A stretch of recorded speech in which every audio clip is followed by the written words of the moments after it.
Жил бүрийн март бид хамгийн хайртай бүсгүүчүүддээ баярлаа гэж хэлэх өдөр. Эхнэр, ээж, охин гэдэл. Энэ жил би зүгээр нэг цэцэг биш. Тэдэнд өөртөө зориулсан цаг, өөрийгөө эрхлүүлэх мөч бэлгэлхийг хүссэн юм. Энэ бол Hello Beauty Salon. Эмэгтэй хүн хэдэн настай байхаас үл хамааран өөрийгөө сайхнаар мэдрэх, өөртөө итгэлтэй алхах, толинд хараад инээмсэглэх хэрэгцээ үргэлж байдаг. Энд тэдний хүсдэг бүх үйлчлэгээ нэг дор. Ээж маань эрхийн бичгээрээ альжаал тайлах барианда орлоо. Эхнэр харин хүсэж дурлаж явсан Greenfield үйлчлэгээндээ ороод арьсны гэрэлтээд өөрөө ч гэрэлтээд ирлээ.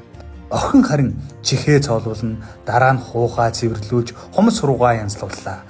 Салоноос гарахдаа "Аава, би одоо том болчихсон уу?" гэдэл асуусан гэд бод. Би юу хийж яваа вэ гэж юу?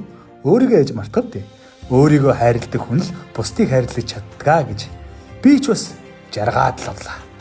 Залуу минь, энэ мартаар ээжигээ амраа. Эхнэрээ гэрэлтүүл, охиноо догтлуул. Өөрийгөө ч бити мартаарай. Хүрээд л ир. Hello Beauty Salon.